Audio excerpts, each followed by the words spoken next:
Bismillahirrahmanirrahim. Assalamualaikum warahmatullahi wabarakatuh. Selamat pagi anak-anak dan juga orang tua yang saya doakan selalu dalam keadaan sehat dan dalam lindungan Allah Subhanahu wa taala. Amin. Oke, pada kesempatan kali ini saya ingin menyampaikan tentang MPLS khususnya di kelas 3 ya. Nah, perkenalkan, saya wali kelas 3 yang insya Allah akan menemani anak-anak untuk belajar 1 tahun ke depan di kelas 3 ya. Nah, nama saya Ibu Siti Nur Ulfa. Tapi anak-anak boleh panggil Ibu dengan nama Ibu Ulfa atau Bu Guru kelas 3 ya. Nah, Ibu lahir di Bogor tanggal 2 Januari tahun 1992. Coba kira-kira berapa tahun ya? Selanjutnya, Ibu akan menjelaskan mengenai apa saja sih isi dari MPLS ini ya. Nah, yang pertama akan berisikan tentang perkenalan. Selain Ibu juga akan meminta anak-anak untuk berkenalan ya, supaya kita bisa saling berkenal atau saling kenal satu sama lain ya. Kemudian yang kedua, kita akan membahas mengenai tata tertib. Tata tertib apa saja yang harus kita taati saat berada di kelas ya. Yang ketiga, target pembelajaran. Dan yang terakhir adalah penilaian. Selanjutnya, kita akan ke bab pertama mengenai perkenalan. Nah, ini dia anak-anak dari SDN Cinagara 3 khususnya kelas 3.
Oke, kita ke bab kedua mengenai tata tertib di kelas.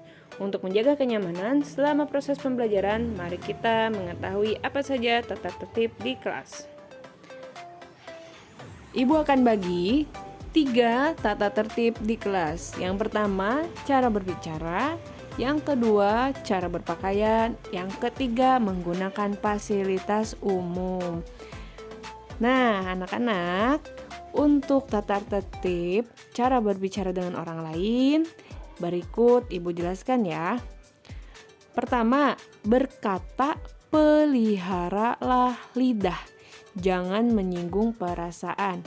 Apa artinya? Nah, artinya kita harus selalu berkata kata yang sopan ya.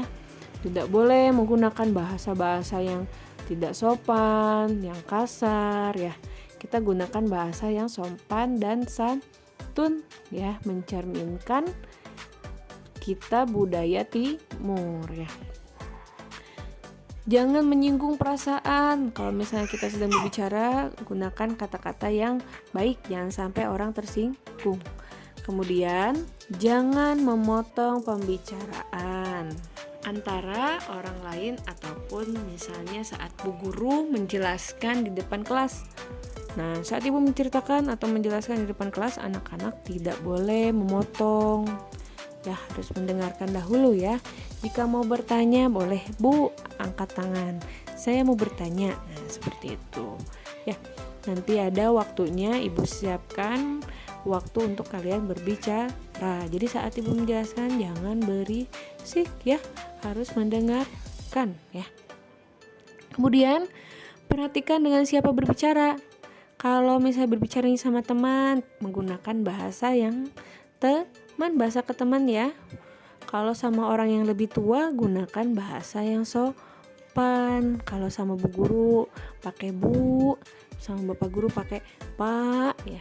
sama orang yang lebih tua pakai AA, teteh, ibu, bapak ya, seperti itu ya. Selanjutnya cara berpakaian. Nah, kalau cara berpakaian berarti kalau kita ke sekolah pakai seragam. Seragamnya gimana? Harus lengkap ya. Pakai dasi, pakai sabuk, pakai topi, kaos kaki, sepatu ya. Nah, selain harus lengkap, harus apa lagi? Harus rapi. Kalau pakai seragam sekolah berarti bajunya dimasukkan ke dalam ya. Rapi bajunya. Ya, tidak harus bajunya harus yang baru, harus yang mewah, harus yang mahal, tidak ya. Yang paling penting bersih dan rapih itu ya. Kalau misalnya bersih enak ya. Tapi kalau misalnya walaupun harganya jutaan bajunya misalnya ya, nah tapi kotor, nah bau, kan itu nggak enak ya. Jadi yang paling penting cara berpakaiannya pakai pakaian yang rapi, bersih ya.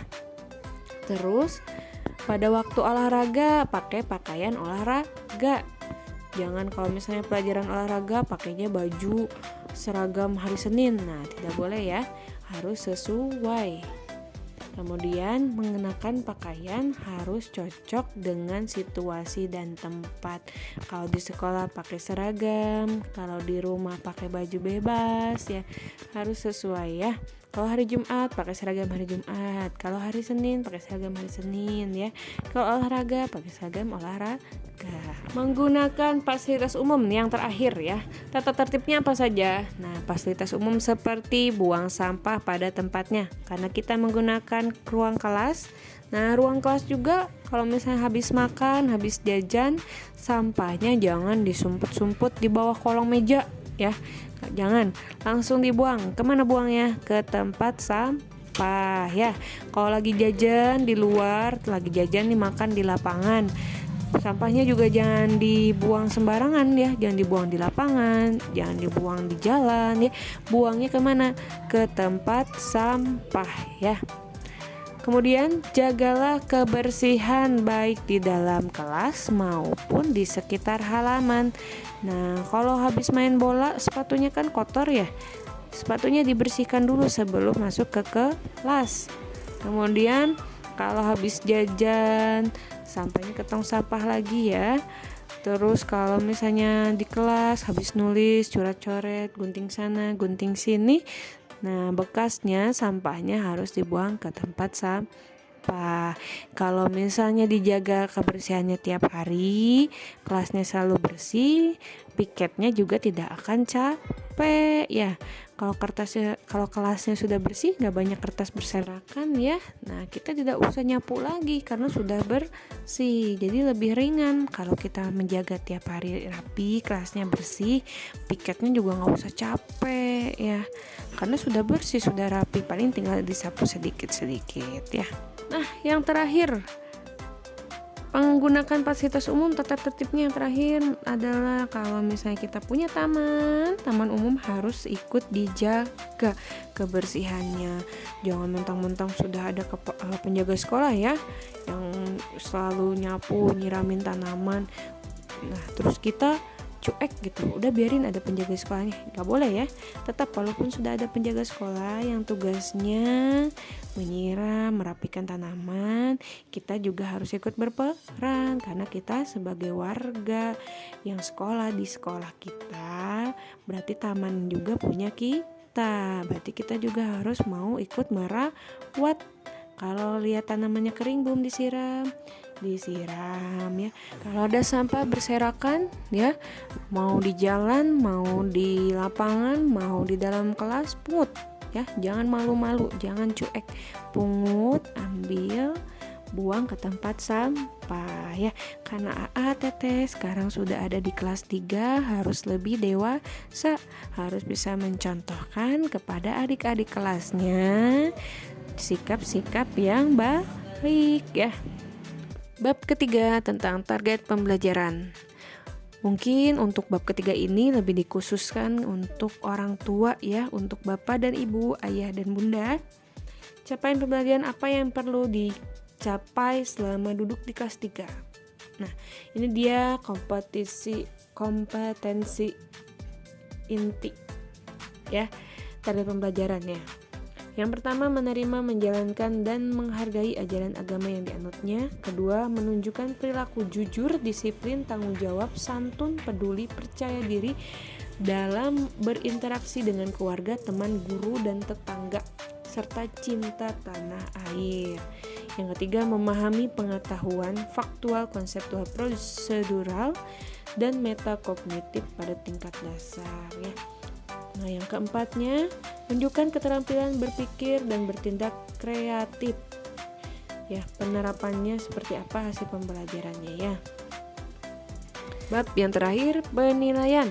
Nah, dari mana sih kira-kira saya menilai? Nah, atau ibu menilai diambil dari mana? Ya.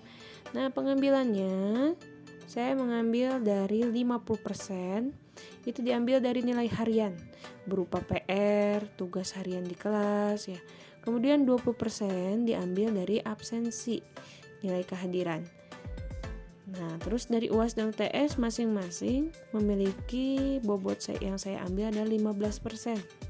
Artinya apa? Kalau dari grafik ini ya Ibu Bapak bisa lihat lebih besar nilai absensi dibanding UAS dan UTS. Artinya kalau misalnya anaknya walaupun saat ulangan nilainya 100 semua, tapi di hari-harinya, di setiap harinya itu jarang masuk ya, tetap ini sangat berpengaruh besar terhadap pengambilan nilai, karena bobotnya paling gede absensi dibanding UAS dan UTS, nilainya 20% sendiri.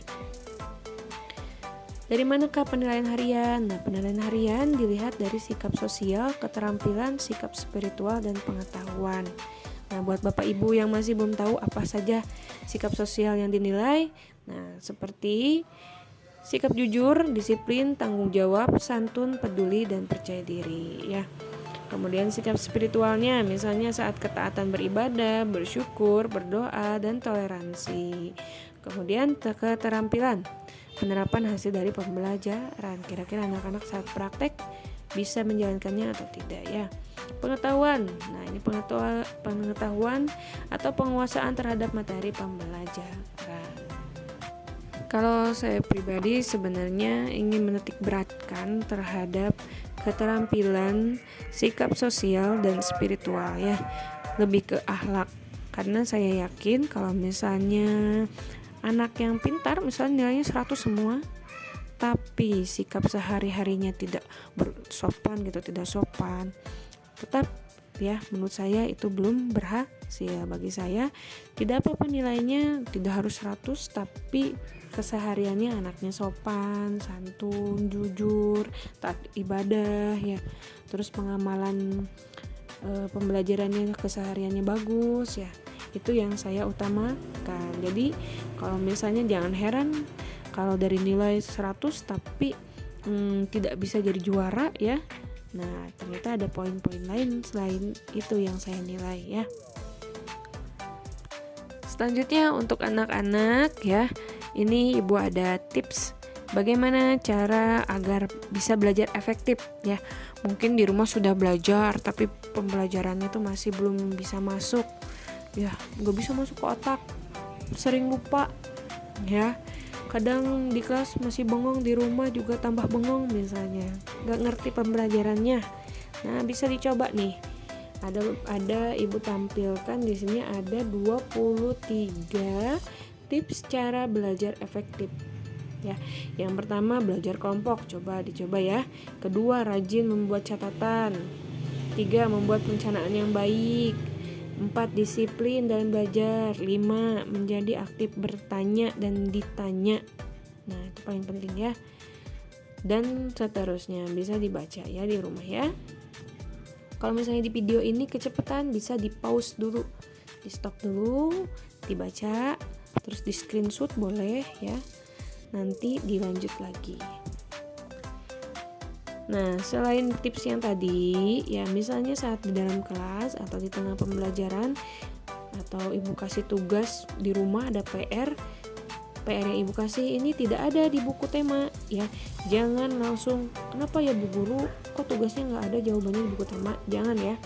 Nah, sekarang kita sudah menjadi pelajar Pancasila ya, profil pelajar Pancasila. harus lebih aktif. Gimana caranya? Kalau tidak ada di buku, kita bisa tanya ke tetangga, ke teman yang lain, atau yang paling mudah, sekarang bisa searching di Google, cari pakai HP. Di Google, di YouTube pasti ada jawabannya, karena tidak mungkin ibu memberikan pertanyaan yang tidak ada sumbernya ya. Baik, sekian tadi pengenalan untuk materi pembelajaran kelas 3, pengenalan teman-teman, terus beberapa tips-tips juga ya. Mudah-mudahan bisa bermanfaat, dan kedepannya semoga kita bisa bersilaturahmi secara langsung ya. Semoga video ini bisa mewakili setidaknya apa yang ingin saya sampaikan kepada Bapak Ibu dan anak-anakku sekalian. Dan mohon maaf bila dalam penyampaiannya masih ada yang kurang jelas, bahasanya mungkin ada yang kurang berkenan, saya mohon maaf. Ibu ucapkan wassalamualaikum warahmatullahi wabarakatuh. Terima kasih atas waktunya, sampai bertemu kembali.